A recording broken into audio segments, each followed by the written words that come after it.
দোয়া নিজের জন্যও করবেন, অন্যের জন্যও করবেন। রাজি আছেন তো? দোয়া চাওয়াও সুন্নাহ, দোয়া করাও সুন্নাহ।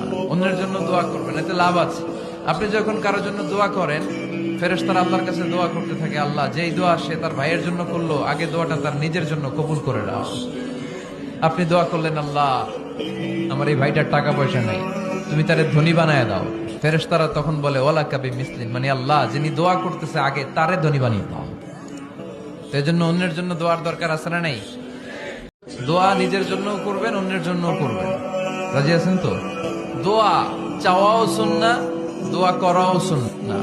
অন্যের জন্য দোয়া করবেন, এতে লাভ আছে। আপনি যখন কারোর জন্য দোয়া করেন, ফেরেশতারা আল্লাহর কাছে দোয়া করতে থাকে, আল্লাহ যেই দোয়া সে তার ভাইয়ের জন্য করলো, আগে দোয়াটা তার নিজের জন্য কবুল করে নাও। আপনি দোয়া করলেন, আল্লাহ আমার এই ভাইটার টাকা পয়সা নাই, তুমি তারে ধনী বানায় দাও। ফেরেশতারা তখন বলে ওয়ালা কাবি মিসলিন, মানে আল্লাহ যিনি দোয়া করতেছে আগে তারে ধনী বানিয়ে দাও। তো এই জন্য অন্যের জন্য দোয়ার দরকার আছে না নাই?